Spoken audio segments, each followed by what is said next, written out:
Kalau misalkan dalam Islam, ternyata ketika orang Islam ini membawa harta bawaan, misalkan kayak unta, dan ditarik sama kalau zaman dulu mungkin kayak budak, atau misalkan kalau zaman sekarang mungkin pembantu atau asisten, apakah itu masuk dalam harta majikan atau bukan?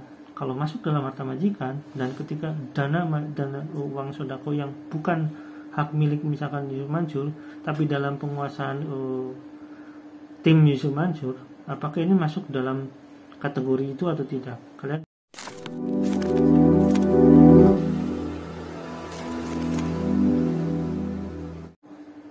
ini kemana-mana nih. Bahkan nggak sedikit di antara yang melaporkan itu ada wali santri juga. Unbelievable. Aduh, ini kalau bukan karena hasad-hasad iri dengki ini nggak bakal begini. Nah, tambah parahnya lagi, mobil itu kemudian beliau lihat. Kan di situ ada branding restorannya beliau di mobil itu. Saya luput lagi itu, karena mobil itu saya sedekahin. Saya juga nggak ngerti juga. Nah, tahun 2007 saya bikin film. Nah, Kun Fayakun. Nah, teman-teman yang ada di balik film itu juga ada di ring satu saya. Salah satu yang kemudian memang saya sedekahin kan ke abahnya yang kiai.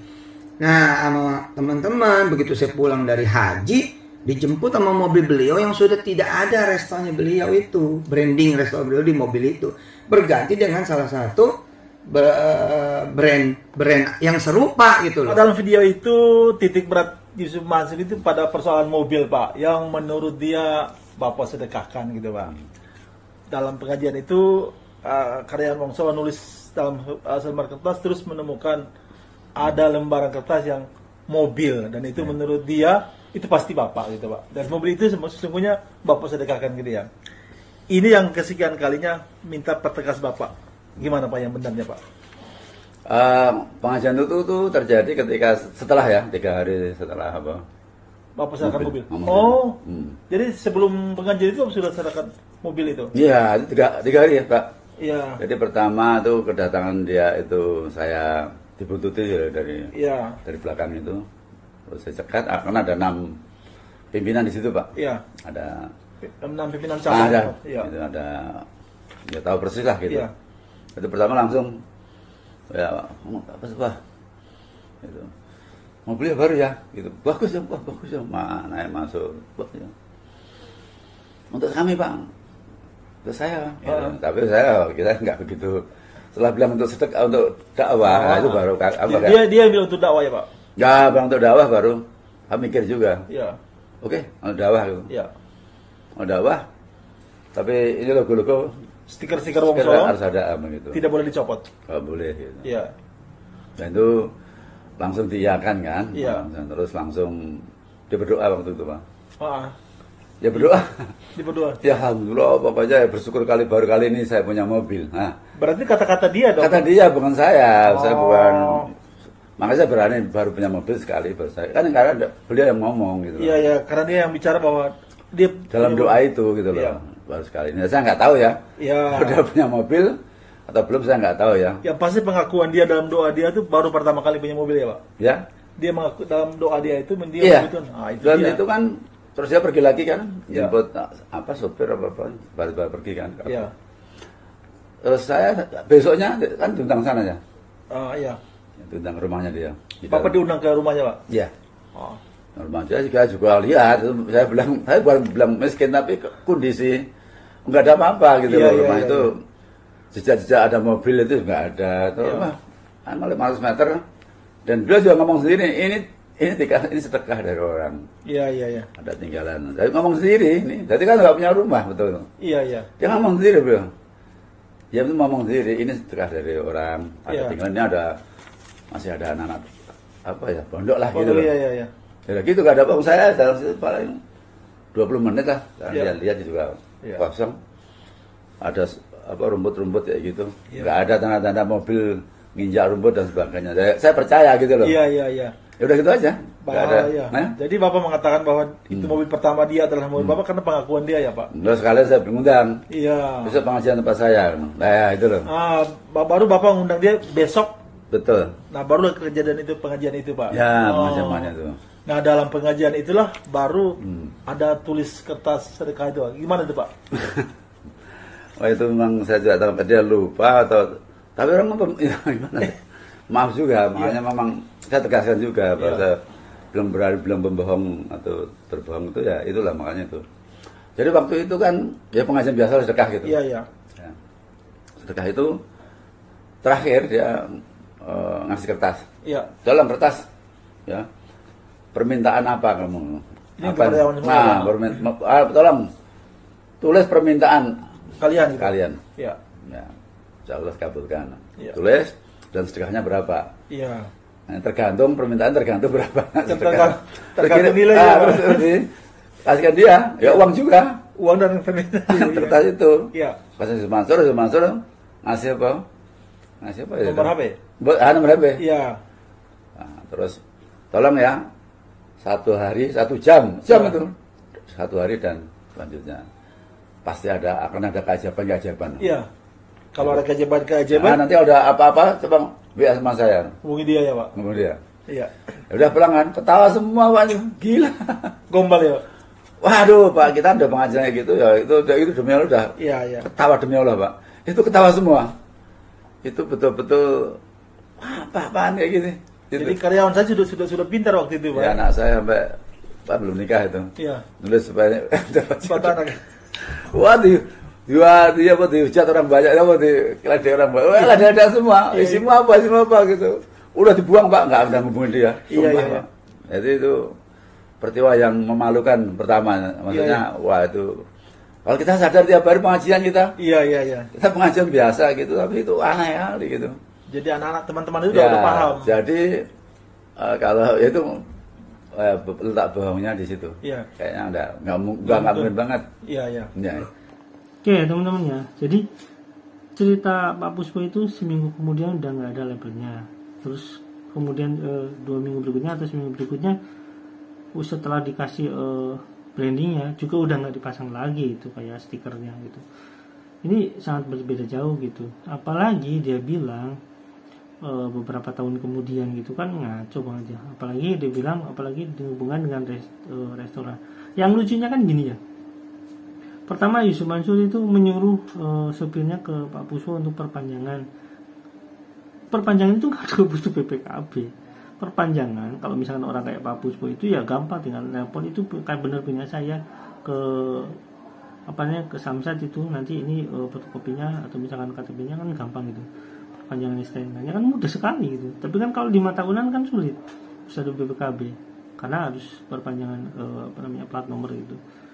Nah, cuma kan lucunya gini, udahlah itu STNK-nya diberikan kepada orang lain karena mobilnya dalam penguasaan orang lain. Terus ketika perpanjangan kok Yusuf Mansur yang minta. Tapi Yusuf Mansur mengatakan bahwasanya itu mobilnya di orang lain. Bukan di dia. Tapi dia yang minta ke Pak Puspo. Tapi mobilnya bukan di dia. Lalu terus apa sopirnya ngapain gitu? Tugasnya. Kan bingung kan? Berarti mobilnya dalam penguasaan Yusuf Mansur kalau gitu kan nggak mungkin lah. Kan misalkan dia bilang itu dari Pak Puspo, tinggal minta sadar Pak Puspo, kenapa harus melibatkan Yusuf Mansur gitu, kenapa harus melibatkan supirnya ya. Jadi dalam hal ini merancu sekali gitu ya. Oke ya teman-teman ya, kita lanjut ya, tapi brand merek lain. Nah saya nggak nyangka juga kalau itu akan jadi masalah, dan memang masalah harusnya. Ya saya yang memang nggak belajar. Nah saya sering bilang ada kesalahan saya. Ya itu kesalahan saya. Kalau soal tipu menipu kok kagak dah. Terus saya dibilang juga soal batu bara, enggak. Dari dulu saya malah ngalah mulu. Saya ikut ganti, ikut bayar di beberapa orang. Ada 1 orang malah 23 miliar itu. Saya nggak tahu tuh dari mana bisa ganti itu. Belum yang lain-lain tuh, yang nyelonong ke rumah saya. Tapi kalau sekarang enggak lah saya bilang. Kalau sekarang ada yang mau mempermasalahkan lagi, saya bilang ke polisi aja sih udah. Buktiin di sono aja udah. Selama ini juga ke polisi melulu, pakai pengacara melulu, ya nggak apa-apa. Nah jadi kemarahan lah itu dianggapnya saya punya usaha yang serupa dengan usaha beliau, nggak tahu diri, nggak tahu akhlak, nggak tahu ada, kira-kira seperti itu. Nah gara-gara itulah kemudian terjadi seperti sekarang. Dia modalin betul semua orang untuk kesana kemari tuh orangnya beliau untuk mencari di mana kesalahan saya. Oke teman-teman ya, pertama gini, orangnya beliau saya nggak tahu siapa, mungkin yang dituduh Pak Darso ya. Pertama gini, saya ketemu Pak Darso kemarin di Bandung, saya nggak dibayar sama Pak Darso. Terus yang dari teman-teman yang lain, YouTuber yang lain yang ikut bergabung gitu, itu juga sebenarnya nggak sama sekali nggak pikir pingin dibayar sama Pak Darso, enggak. Waktu ke Bandung juga yang bayar bukan Pak Darso, itu juga bukan Pak Pausro. Jadi teman-teman ini emang benar-benar berkorban sendiri. Saya pribadi nggak dibayar sama sekali. Malah waktu saya ke Bandung, waktu pertemuan apa ya, kayak bedah buku kayak gitu, nggak ada sama sekali bayaran. Dan saya nggak nginep di hotel, nggak nginep di hotel yang sama juga gitu. Kayak teman-teman, jadi kalau dia ngomong bayarin, saya nggak tahu yang dibayarin siapa gitu. Sampai saat ini saya nggak tahu gitu. Terus apakah ini tuduhannya ke Pak Darso? Ya mungkin tuduhannya ke Pak Darso bisa jadi. Tapi teman-teman yang kayak korban kayak itu nggak apa hubungannya dengan Pak Darso sama Pak Puspo, kan nggak ada hubungannya. Orang dia ngerasa berkorban. Nah, cuma kalau ada beberapa orang, saya nggak tahu ada berapa puluh orang yang dibantu Pak Puspo, kayak kemarin Pak Fatur itu ada pesanan kaos makanku itu yang dari Pak Puspo, karena makanan kemasan instan itu punya Pak Puspo. Ya emang dibantu, tapi bukan untuk menghujat Yusuf Mansur begitu. Jadi dia dibantu karena setelah ketahuan bahwasanya dia jadi terpuruk gara-gara pingin ikut sedekah mobil kayak gitu, tapi pingin menghasilkan yang besar dan terpuruk. Jadi karena udah masuk channel YouTube Toyiba dan Pak Puspo melihat, ya udah daripada pesanan ke terlalu banyak ke satu tempat, mungkin ya udah dibagi ke pesanan ke Pak Fatur gitu. Dan nggak ada hubungannya dengan kasus ini gitu, ada sama sekali. Ya teman-teman, kita lanjut ya. Ya, kepada Allah saya pulangin, terserah. Kemarin juga ada teman-teman media kan yang mau wawancara saya bilang enggak, silakan aja dari belah sono. Dan saya lihat memang udah naik tuh yang dari belah sono. Ya nggak apa-apa, Bismillah aja. Dan saya serahkan kepada teman-teman semua, mau narasinya kayak apapun saya serahkan, terserah. Saya pengen bangun rumah tahfiz saya di mana-mana. Sekarang rumah tahfiz sudah 1.400-an yang berbendera Darul Quran dengan izin Allah Subhanahu wa taala. Itu duit donasi udah kayak apa tuh, udah nggak ngerti lah. Makan minum semua gratis ya, menggerakkan muhsinin seluruh Indonesia, bahkan mancanegara, orang Islam Indonesia ada di luar, dan ribuan yang beririsan. Dan di mana-mana tahfiz sekarang menjadi program yang nomor 1 di sekolah, di madrasah, di tempat kuliah gitu. Alhamdulillah. Nah di sana saya sebutir beras aja nggak bisnis tuh, pakaian seragam nggak bisnis tuh, apalagi nipu. Duitnya tuh yang beredar bukan miliar, ratusan miliar yang beredar. Ini yang diperkarain 5 juta, 10 juta. Saya kalau ngomong kayak gini salah. Kan duit orang kecil, iya, tapi 2.500 sudah saya pulangin. Kalau masih ada yang belum dipulangin, ini mana sini? Ada kalanya saya punya duit, ada kalanya saya enggak. Stop ya. Yang mana sini? Enak banget ngomongnya. Mas banget, yang mana sini? Maksudnya sini apa? Datanya, data transfernya. Kalau niat ya tinggal pulangin. Kan ada datanya katanya. Tapi katanya, ya makanya kita kan bingung. Datanya terpontal-pontal nggak jelas. Tapi bilang datanya ada, bekerja sama dengan OJK dan BI yang lain. Kan ada datanya, tapi katanya terpontal-pontalan nggak jelas. Mana ada mau dibayar, tapi satu lagi dia bilang kan kadang belum punya uang. Lah bayar pajaknya aja 200 juta, gimana nggak punya uang? Sekarang kalau dari 10% 200 juta itu berapa ya teman-teman ya? Kayak saya hitungnya 200 juta dari 10%, 10, oh dia tinggal berapa miliar duitnya, ya kan? Kalau sehari 200 juta, sebulan berapa? Ya itulah, saya nggak mau hitung. Yang jelas kalau itu bukan uang saya. Pokoknya intinya kalau cuma mengembalikan 5 juta, 2 juta kok jadi ngitungnya ke miliar-miliaran, kan nggak logis ya. Katanya kadang punya uang, kadang nggak. Lah katanya bayar pajaknya aja banyak banget. Terus katanya udah punya mobil banyak. Ini orang ini sebenarnya kalau orang kayak Yusuf Mansur itu sebenarnya sederhana. Tinggal hitung berapa duitnya yang dia punya, sedekahkanlah kepada semuanya. Begitu. Udah, Yusuf Mansur nggak usah pakai punya uang lagi gitu. Dan nanti dia nunggu kalau misalnya ternyata Yusuf Mansur punya uang 10 miliar, aset-asetnya 10 miliar dihitung seluruh totalnya misalkan, karena nggak mungkin bisa lebih lah, nah bayar pajak aja sehari 200 juta katanya. Menurut saya 200 juta sehari atau sebulan ya, pokoknya seperti itulah. Kalau sebulan pun itu udah gede banget tuh 200 juta sebulan. karena setahun udah 2 miliar lebih ya, biar kayak Deddy Corbuzier tuh 2 miliar ya, banyak banget ya, punya uang 100 miliar berarti uangnya per tahunnya, berarti kan banyak banget ya. Ini karena kalau pajak bersih loh, bayar pajak kayak misalkan pajak penghasilan itu karena perhitungan penghasilan kita gitu.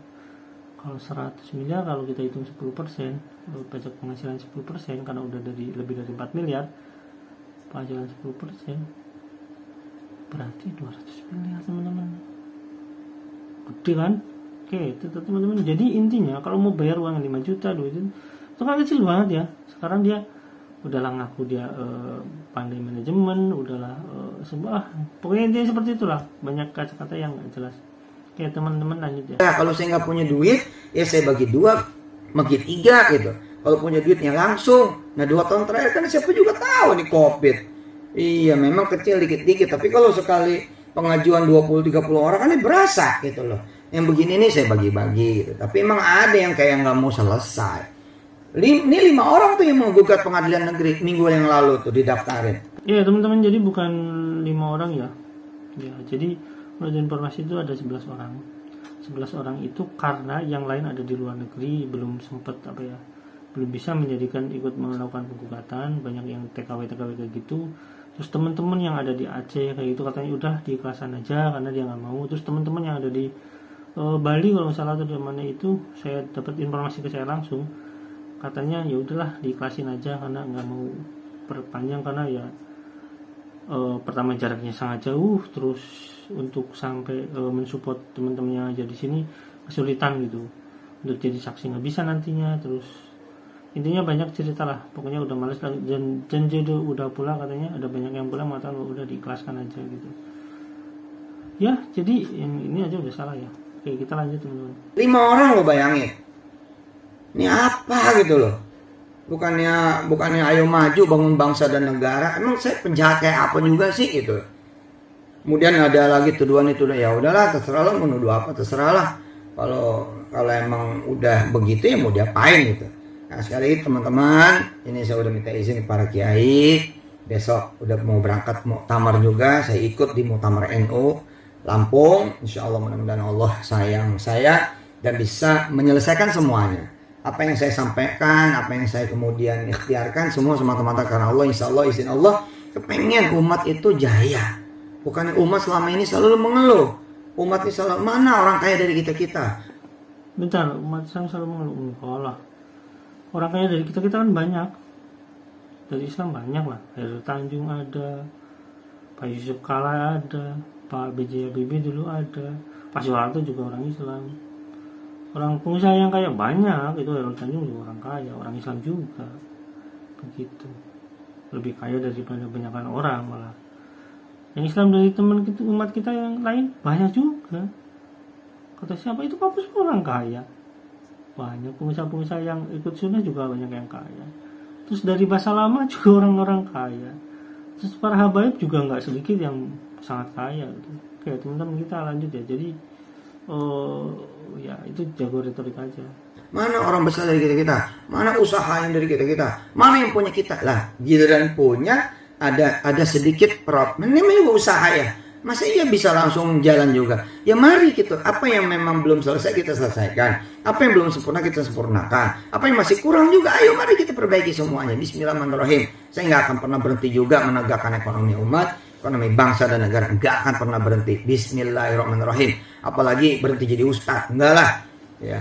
Waktu pertama kali ketemu saya sama beliau lagi untuk minta maaf, beliau cerita, kamu nih pakai tarif udah diberangkatin sama orang, pakai pesawat sampai sana kamu cerita tentang sedekah, sampai sana kemudian terkumpul duit 60 juta, kamu gondol lagi ke Jakarta, wah kayak apa kamu ini jahatnya. Lah saya bilang bagaimana cerita ada begitu? Nah tapi karena waktu itu suasana dan nuansanya gimana ya saya bilang ya Pak insya Allah saya perbaiki. Dalam hati saya nanti saya akan kontak beliau yang dimaksud itu sebagai informan dia, mau nanya bener gak gue begitu. Kata beliau nih belum sempat saya ngomong baru desiran hati Pak katanya, orangnya udah meninggal dunia, anak kejadian ini di Medan. Untungnya ini alhamdulillah saya punya saksi, tiket beli sendiri. Ketika kemudian berangkat sampai di Medan, memang saya selama tetap sedekah dan gelar sorban. duit terkumpul memang 60 juta, tapi demi Allah seperak juga nggak saya bawa. Oke teman-teman, jadi gini ya teman-teman, jadi gini ya, yang di Bandung kata yang diwawancara kemarin, pokoknya salah satu orang IO yang ada Yusuf Mansur itu, yang ada di Bandung setelah melakukan kurang lebih 13 kali, dan saya punya apa ya, voice note-nya ya, ada di saya rekamannya, orang yang menjadi IO-nya langsung bahwasanya mengatakan bahwasanya Yusuf Mansur sendiri yang nggak bawa, yang bawa itu ya katanya ya orang Yusuf Mansur sendiri nggak bawa. Jadi Yusuf Mansur ya emang benar nggak bawa, tapi yang bawa orang-orangnya gitu. Ya emang jago berretorika dia. Ini menurut informasi, kalau misalkan datanya perlu dikeluarkan, misalkan perlu di ini, nanti saya keluarkan gitu. Kalaupun misalkan perlu orangnya diwawancara, atau misalkan DKM-nya nanti saya wawancara, uang sedekahnya dikemanakan gitu pada saat bikin acara. Oke teman-teman ya, jadi ingat ya, kalau misalkan ada uang sedekah yang dia bawa, dia berhenti jadi ustadz, ya mungkin nggak ada yang dia bawa, tapi yang bawa itu tim dia gitu.